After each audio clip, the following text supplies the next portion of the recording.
প্রিয় ভাই ও বোনেরা, আমরা রোজা রাখি, সাহরি খাই, ইফতার করি, তারাবি পড়ি, কিন্তু একটা ভয়ঙ্কর হাদিস আছে। রাসূল সাল্লাল্লাহু আলাইহি ওয়াসাল্লাম বলেছেন, কত রোজাদার আছে তার রোজা থেকে সে শুধু ক্ষুধা আর তৃষ্ণাই পায়। সুনান ইবনে মাজাহ। ভাবুন, 1 মাস কষ্ট করলাম আর শেষে কিছুই পেলাম না। আজ জানব রোজা রেখে যে 7টি কাজ করলে রোজা কোনো কাজে আসবে না। 1. মিথ্যা বলা।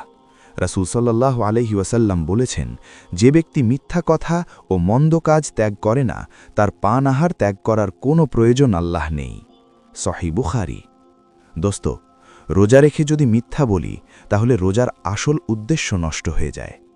2. গীবত, পিছনে বদনাম করা। কুরআনুল কারীমে আল্লাহ বলেন, তোমরা একে অপরের গীবত করো না।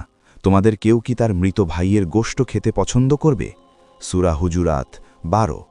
গীবত রোজাকে আগুনের মতো জ্বালিয়ে দেয়। 3. গালি ও ঝগড়া।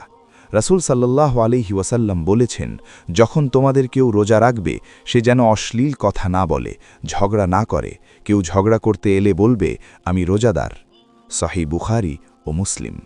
রোজা রেখে রাগারাগি, তাহলে রোজার আদব কোথায়? 4.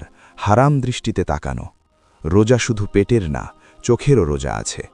কুরআনুল কারীমে বলা হয়েছে, মুমিনদের বলুন তারা তাদের দৃষ্টি নত রাখবে। সূরা নূর 30।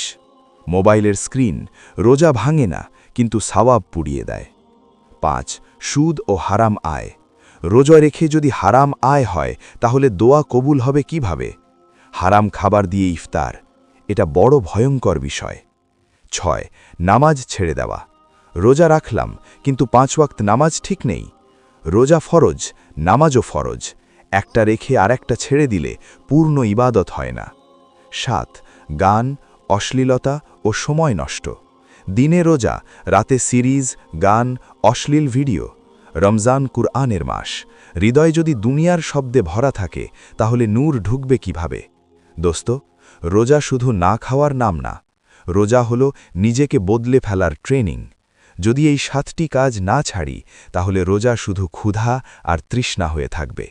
হে আল্লাহ, আমাদের রোজাকে শুধু ক্ষুধা বানাবেন না, আমাদের রোজাকে কবুল করুন, আমাদের গুনাহ মাফ করুন, আমাদেরকে পরিপূর্ণ রোজাদার বানান। আমিন।